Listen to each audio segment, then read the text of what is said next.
అందరికీ నమస్కారం. నేను తెలుగు టీచర్ని. ఇక్కడ హై స్కూల్కి చెందినటువంటి 7th క్లాస్ తెలుగు టెక్స్ట్ బుక్లోని 9th లెసన్ 9వ పాఠము ఏకులం అనే పాఠాన్ని చెప్తున్నాను. రచయిత పేరు చెరబండరాజు. ఆయన అసలు పేరు పద్దం భాస్కర్ రెడ్డి. జననం వచ్చేసి 3/1/1944. మరణం వచ్చేసి 2/7/1984. ఈయన మేడ్చల్ జిల్లాలోని అంకుశాపురంలో జన్మించాడు. ఆయనది సొంత ఊరు అంకుశాపురం. ఇకపోతే పాఠం యొక్క ముఖ్య ఉద్దేశంలోకి చూసినట్లయితే వివిధ కులాల వాళ్ళు, వివిధ మతాల వాళ్ళు, కులాలు మతాలు అని చెప్పేసి కొట్లాడుకుంటూ ఉంటారు. కానీ నవ సమాజాన్ని స్థాపించడం కోసం అని చెప్పేసి అన్ని కులాల వాళ్ళు, అన్ని మతాల వాళ్ళు కూడా అందరూ కలిసిమెలిసి ఉండాలని ఈ పాఠం యొక్క ముఖ్య ఉద్దేశం. ఎవరు కూడా ఎక్కువ కాదు, ఎవరు కూడా తక్కువ కాదు, అందరూ కలిసిమెలిసి నవ సమాజాన్ని స్థాపించాలనేటువంటి ఉద్దేశంతో చెరబండరాజు గారు ఈ పాఠాన్ని రచించడం అనేది జరిగింది. ఇక ప్రవేశికలోకి వెళ్ళినట్లయితే మన శరీరంలో ఉన్నటువంటి ప్రతి ఒక్క అవయవం ఎలా అయితే ముఖ్యమో ఆ ప్రతి ఒక్క అవయవంలో కూడా అవయవాలు మంచిగా పనిచేస్తేనే, మన శరీరంలోని అవయవాలు అన్నీ కూడా బాగా పనిచేస్తేనే మనం మంచి ఆరోగ్యంగా ఉంటామని, అంతకు మించి ఏం అక్కర్లేదు, మనిషికి ఆరోగ్యమే మహాభాగ్యం అని అన్నట్టుగా. అదేవిధంగా ఆరోగ్యంగా ఉండడం, అలాగే అన్ని వృత్తుల వాళ్ళు కూడా ఒకరికొకరు సహాయం చేసుకుంటూ, ఒకరికొకరు సహాయంతో ఉండుకుంటూ మంచి సమాజాన్ని బాగుపడే విధంగా చేయాలని చెప్పి ఈ పాఠాన్ని ఇవ్వడం జరిగింది మనకు. ఈ పాఠంలో ఉన్నటువంటి గేయాన్ని మనం ఇప్పుడు చదువుకుందాం. ఏ కులమబ్బి మాదే మతమబ్బి, మట్టి పిసికి ఇటుక చేసి ఇల్లు కట్టి పెట్టినప్పుడు ఏ కులమబ్బి మాదే మతమబ్బి, కొండలెండి కొండలేసి ధాన్య రాశులెత్తినప్పుడు ఏ కులమబ్బి మాదే మతమబ్బి,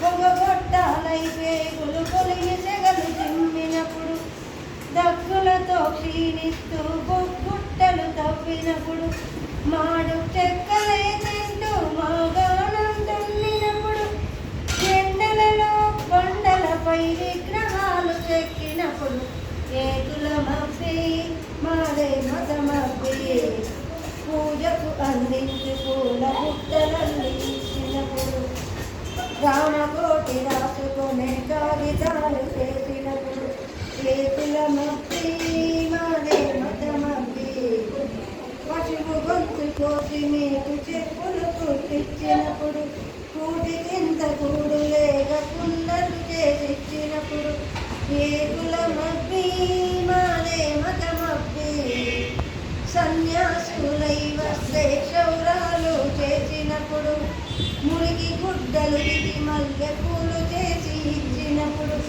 ఏ కులమబ్బి మాదే మతమబ్బి, చల్లవు మీ కళ్ళబొల్లి కబుర్లన్నీ చెడలు పట్టే, ఆగదు మీ పాత రోతరతం విరిగిపోయింది ఏ కులమబ్బి మాదే మతమబ్బి, కులాలని కులంలోని శాఖలని పేరు చేస్తే చెమటోడ్చే మనుషులము చేయి కలిపి నిలబడితే ఏ కులమబ్బి మాదే మతమబ్బి.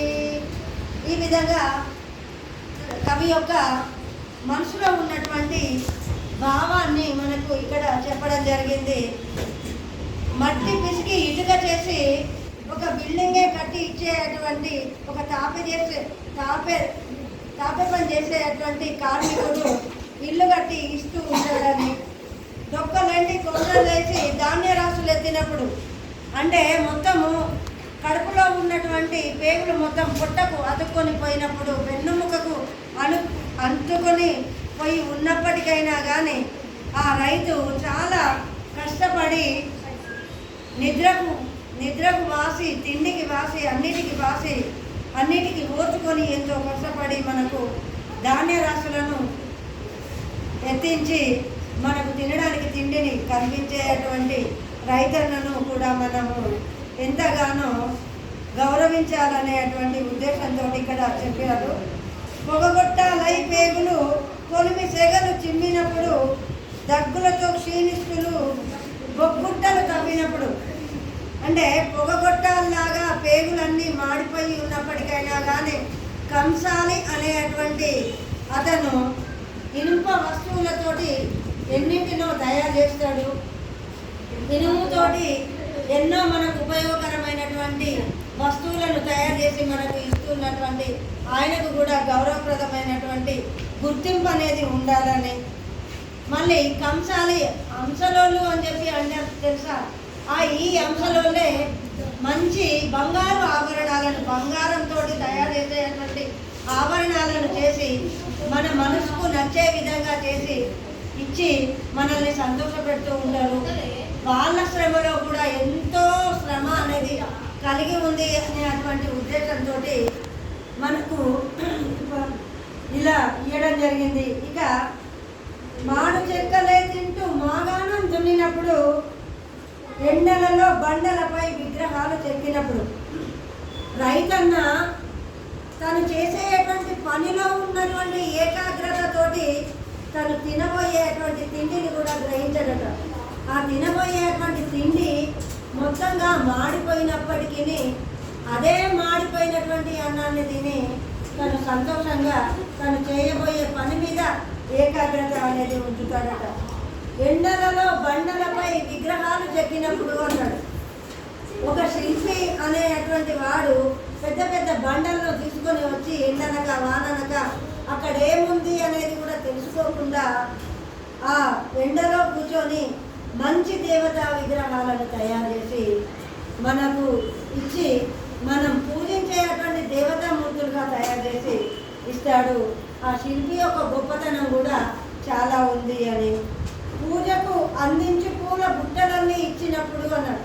అంటే మరి కంక పని చేసేటువంటి వాళ్ళు కంక బుట్టలతోటి అందమైనటువంటి బుట్టలను వివిధ రకాలుగా తయారు చేసి ఇస్తారు. ఈ అందమైనటువంటి బుట్టలను అందించే అటువంటి అతన్ని కూడా ఎంతో నైపుణ్యంతో కూడుకున్నటువంటి పని అని చెప్తున్నారు. రామకోటి రాసుకునేటువంటి పుస్తకాలను కాగితాలు చేసి ఇచ్చేటటువంటి వాళ్ళది కూడా ఎంతో కొంత శ్రమ అనేది దాగి ఉన్నదని, ప్రతి ఒక్కరు కూడా చెమటతో కూడినటువంటి పనిని చేస్తూ చెమటోడుస్తూ పని చేస్తూ ఉన్నారని చెప్పి, అలాంటి వాళ్ళని ఏ ఒక్క వ్యక్తిని కూడా ఏ ఒక్క పని చేసే వాళ్ళని కూడా మనము అసలు చిన్న చూపు చూడొద్దు అనేటువంటి ఉద్దేశం. పశువు గొంతు కోసి నీకు చెప్పులు కుట్టించినప్పుడు, ఎస్సీలు మాదిగా అంటారు చూసారా, కొన్ని సంవత్సరాల క్రితం మాదిగ వాళ్ళు బర్రెలు ఎడ్లు అట్లాంటివి చనిపోయినప్పుడు ఆ మాంసాన్ని తినేసి దానితో వచ్చినటువంటి చర్మంతో దాన్ని ఎండబెట్టి చెప్పులు తయారు చేసి అందరికీ ఊళ్ళో ఉన్నటువంటి వాళ్ళందరికీ కూడా చెప్పులను ఇచ్చేటువంటి వాళ్ళు. కానీ ఇప్పుడు అన్ని షాపులలో దొరుకుతూ ఉన్నాయి. అందుకోసం అని చెప్పి మనం వాళ్ళు తయారు చేయట్లేదు. ఎస్సీ ఎస్టీలు వాళ్ళు కాకుండా వేరే వాళ్ళు కూడా ఆ పనిలో నైపుణ్యతను కలిగినటువంటి వాళ్ళు తయారు చేస్తూ ఉన్నారు. కూడి కింద కూడు లేక కుండలు చేసి ఇచ్చినప్పుడు, ఇంకా కుమ్మరి వాళ్ళు కుండలు తయారు చేసి ఇస్తూ ఉంటారు మనకు. దాంట్లో ఎంత ఇసుక కలపాలి, ఎంత మట్టి కలపాలి అదంతా తెలుసుకొని సమపాలలో కలుపుకొని కుండలని అందమైన రకాలుగా అందమైనట్టుగా పొడవుగా గుండ్రంగా తయారు చేసి మనకు కుండల్ని చల్లటి నీళ్లను ఇచ్చేటువంటి కుండల్ని మనకు ఇస్తూ ఉంటారు.